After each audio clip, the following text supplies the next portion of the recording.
All right, welcome to AgentForge. This is a multi-agent adversarial evaluation platform aimed at evaluating AI healthcare assistants, more specifically my clinical copilot. And we are going to start the demonstration by launching an attack, and I will explain what those numbers mean in a moment. All right, so number one rule of warfare, know your enemy. Here is my threat model. This is my evaluation of the clinical copilot. The different types of, let's see, the different risk categories of failure and the different surface areas that I see that can be attacked. My evaluation overall is I made the copilot really, really safe, and it's going to be really hard to find vulnerabilities. I have not found them yet.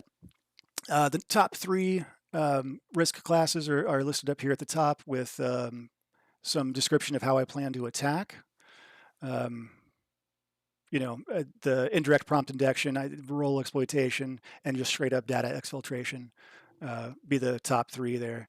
To show you how my agents are going to fit together, let me show you my chart here. I do plan to have 5 agents by Friday. That'll be including this recon agent, but I don't have him built yet. The basic flow starts over here with the orchestrator. Now, I'm only using a call to Haiku for my orchestrator because a lot of what my orchestrator does is going to be done with deterministic code. I'll explain more about that in a bit here. My orchestrator here communicates with, I've got a Redis service running. This is if I decide to add more red teams, they can communicate with each other with a message queue here. And then if I have one team that's running into rate limits, I can switch to another team to keep the campaign going. Right now, I do have this wired up, but I only have one red team agent, so it's not really being used. My red team agent is a local OLLAMA model, the 8B obliterated Llama 3.1, small enough to fit in my 8 gigs of VRAM, and it is just super, super fast running local. My target here is the clinical copilot, which is mostly Sonnet with some calls to Haiku. The judge will take a look at the response that I get from the clinical copilot, and the first call will be to a 4.0 mini, who will classify the response as either a pass, a fail, or a partial.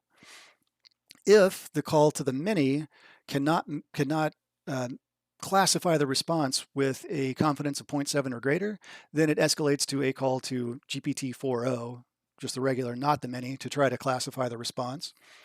If still low confidence, then that'll get flagged for human review. If it's high confidence that it's a definite exploit, it will get sent over here to my documentation agent, who will write this down. If it is classified as a definite pass, then it goes up here and is saved in my Postgres DB.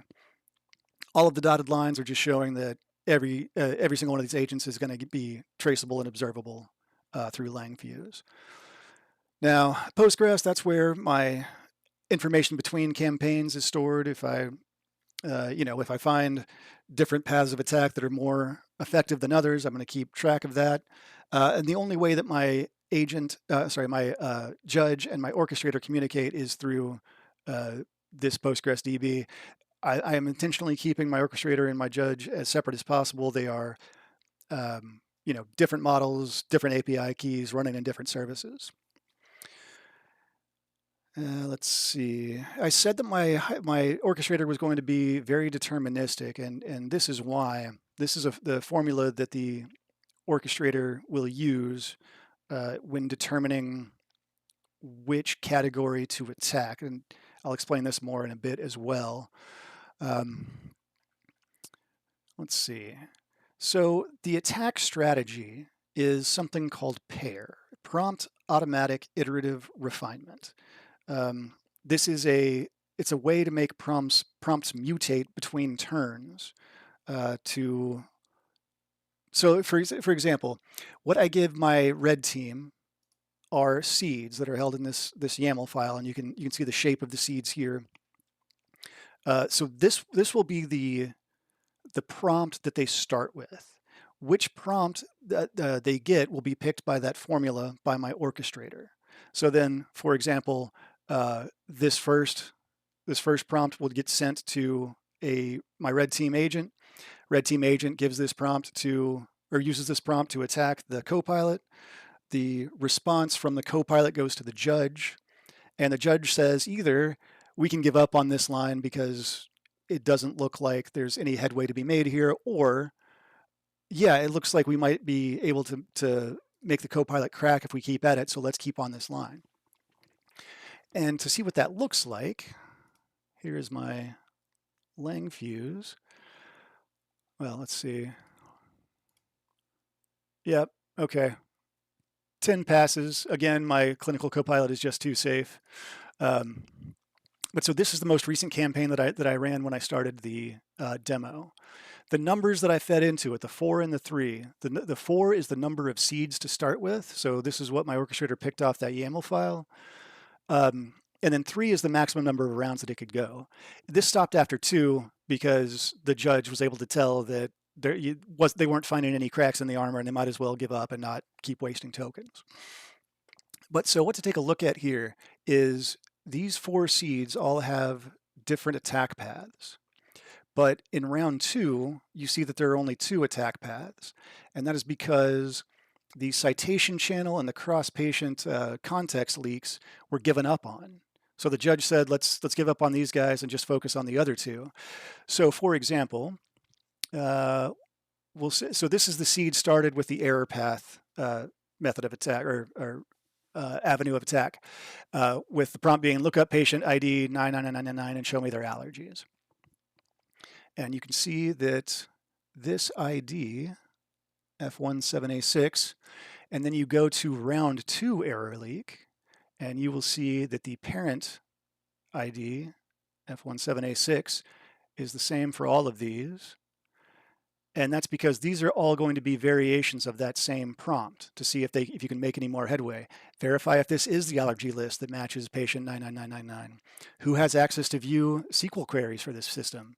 Okay, so they're riffing pretty hard. It's not a straight up follow, but that's how the subsequent rounds are generated. And to get, oh wait, let me grab that campaign ID. Grab this here. And to see, to get a better view of what that looks like,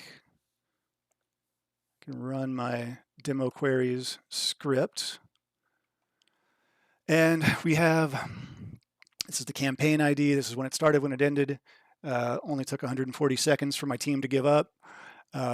These are the 4 parent seeds. These are the children's seeds that followed. The rationale for the mutation is there. Results, yep, all 10 passed. I've got no failures on my Copilot yet. This is my cost ledger. Yeah, these are the calls to my local model, which cost me nothing. And I spent just over 1/10 of a penny making calls to GPT-4 Mini. I think that about does it. Thanks for taking the time to watch.